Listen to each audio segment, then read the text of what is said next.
Hey, what's up? So, wanted to give an update on the bike. I am really excited. I just got back from picking up this exhaust from a guy off Craigslist. He had it posted. I thought it was too good to be true because the only images he had on there were stock photo images. He said it was for a Sportster and he had a 2015. My bike is a 2017. And so I double checked and I made sure that we were talking about the same product. So he sold this to me for, wait for it, 150 bucks.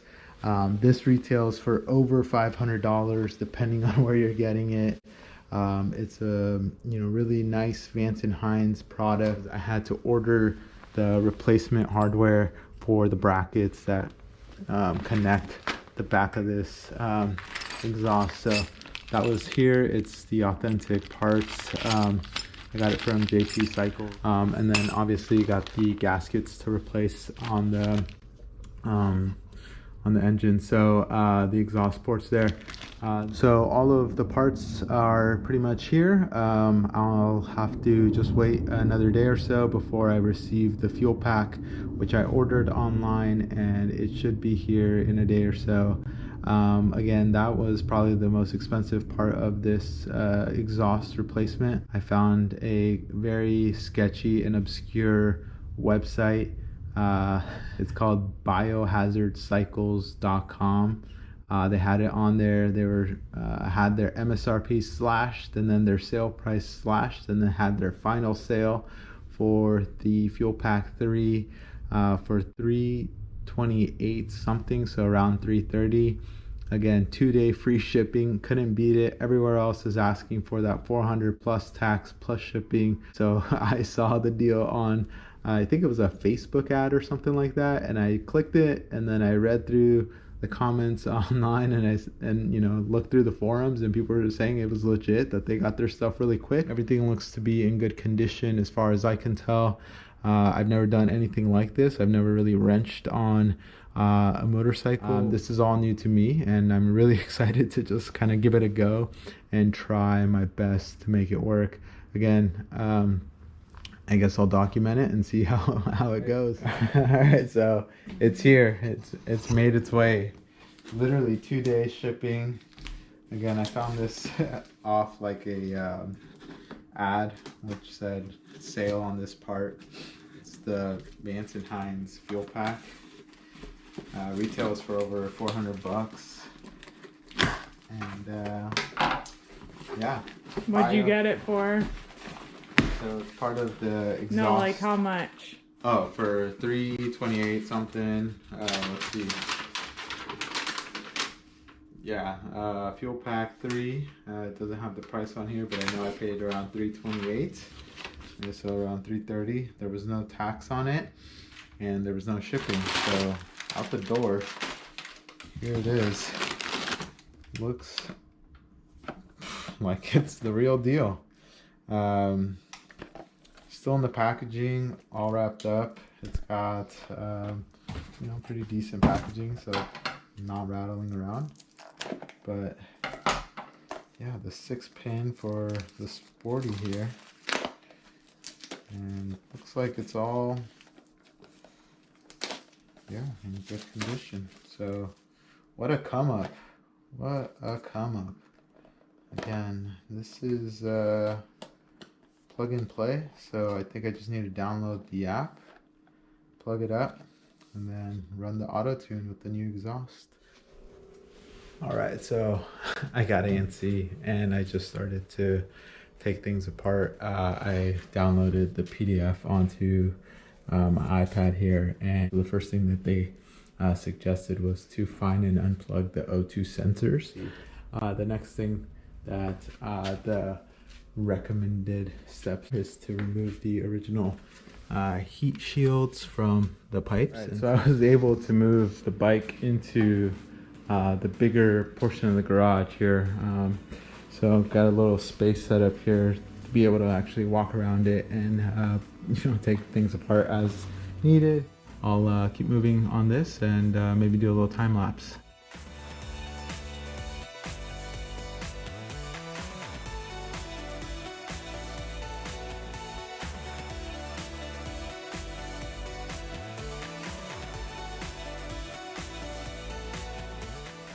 All right, so check it out. I was able to remove the heat shields. Now the next step is to loosen up the flanges here on this head, and then start to remove the exhaust itself. So that's what it looks like without the heat shields.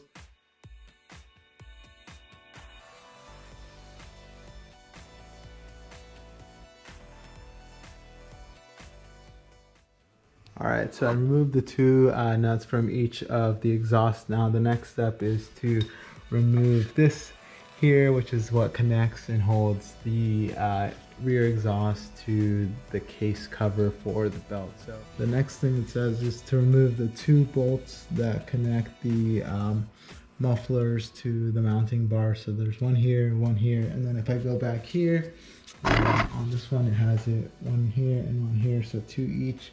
And then that should loosen up and remove, or allow for removal of the mufflers themselves. So I'll do that next, and then it says to prepare to remove. So I assume it breaks loose, and then you're able to get the mufflers off. Let's see how that works out. So as you can see here, I'm struggling because I didn't actually remove the appropriate nuts, and now I'm having to mess around with the whole bracket.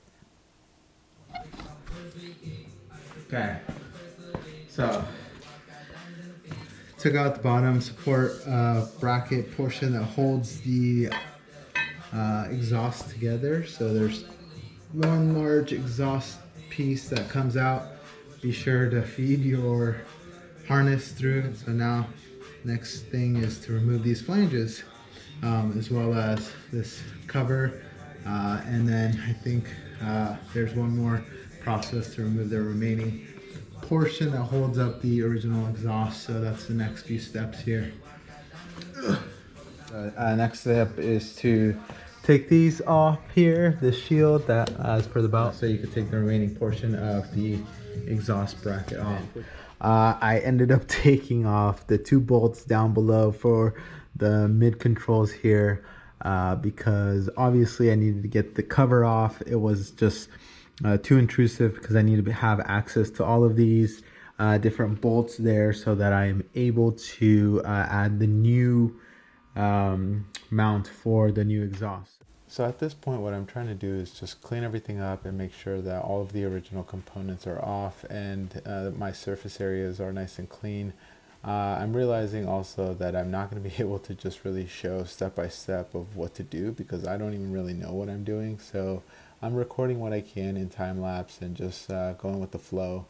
There's a lot of parts that maybe I'll get into with a little more detail, but at this point it's just me taping everything that I can to show what I'm doing. So now that I removed the original head pipes, I'm taking off the O2 sensors that I'll be reusing, as well as the two flanges, and they're held on by some clips that are a little bit tough to remove, but with just the right amount of force and prying and the right tools, you're able to get them off. All right, so it's the next day. I put everything back together. This was kind of a pain in the ass because I did end up having to take the cover off and then removing the mid control here, and then I was missing an adapter for a 1/2 inch to a 3/8 drive so that I could use the torque wrench. And now the issue that I'm coming up with is having bought the exhaust from Craigslist, it didn't come with all of the necessary components, and I'm finding out kind of the last minute here. Just, fault of my own, that's okay. You learn as you go. So what I'm having to do now is look for the adapter that fits the O2 sensors. The next few steps that I've had to take as I get ready to install the exhaust is I took out the old gaskets for the exhaust that were part of the original exhaust. A lot of people recommend that you just replace them no matter what you do. Just take them off and then add some new ones. Again, tightened everything up as much as necessary. So the recommended 30 foot-pounds to 35 foot-pounds on these larger nuts here, and then 80-inch which I don't have an inch-pound torque wrench, so you know, good and tight. And the next thing that was also a pain in the butt was that realizing that I had to put this bolt onto the bracket before I, you know, put everything back together, because you wouldn't have access to slide the bolt in from the back if you didn't do so. So made sure I had the appropriate one. So again, I'll be replacing the gasket for the exhaust with these Vance and Hines ones. I'm a little surprised of how they look. This is what was recommended for this kit. So I am kind of looking at this, whether or not it's actually going to work, because as you can tell on the ones that came off, they're a much higher profile there, and these are much thinner, and they don't have kind of that beveled edge that you would expect as these did, where you put them in and then the exhaust fits into that snug. But I'm gonna trust the parts that I've purchased. Again, I am no mechanic by any means. I have no idea what I'm really doing. I'm just kind of Googling and following instructions as I go and learning the hard way. And that is part of my process here, is that hopefully I don't fuck something up. And if I do, well, then I guess I'll have to take it off and neat the feet and probably, you know, get someone else to help me out. So we'll see how that goes. All right, so it's a few hours later and I got some progress in. I had to move the bike around again. But here I am trying to finish up this project. I was able to locate that adapter for the 12mm to 18mm for the O2 sensor. I was also able to add the new gaskets onto the block. At this point, what I'm ready to do now is just ensure that these O2 sensors are well connected. I actually ended up calling my local Harley dealership to see if they had the part in stock. They only had one, but as you can tell, I was able to get it. So I ran down there, picked it up, and put it all together. So I used some copper anti-seize to just get it all buttoned up. At this point, I just put the GoPro onto a time lapse so that I could focus on getting the project done.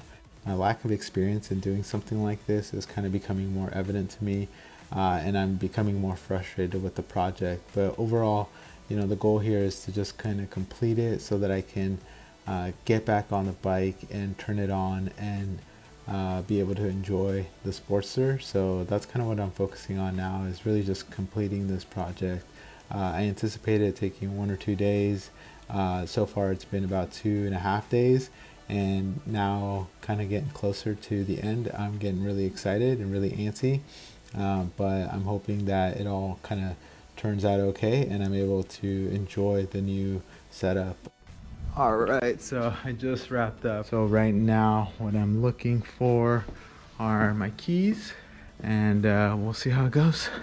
So the next step that I'm taking is I'm installing the Vance and Hines Fuel Pack 3 onto the Sportster. There's only 10 instructions for iOS, so it's pretty simple.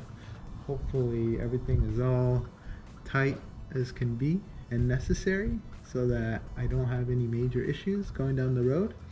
I've checked everything 2 or 3 times, wiped everything down 2 or 3 times, so I'm ready for this to get going. I'll be back in a bit. Alright, so it looks like it's flashing the tune. I had to select the exhaust and the size of the engine, and so it has a pre-programmed tune that's ready to go with the big radius. Again, I'm not quite sure what to do next except for turn it on, so I'm going to wait for it to flash the tune and then be ready to go. I think there are some auto-tune components that I'll be able to do down the line, but at this point I just want to hear what it sounds like and see if there's anything that's catastrophic at this point, so we'll see what happens next. Alright, Jeff, you ready for this? What's that? Did it flash? Yeah. See if it starts. Let's see how it goes. Yeah. Oh, did you have to plug into that port there? Yeah, I had to undo that. Yeah.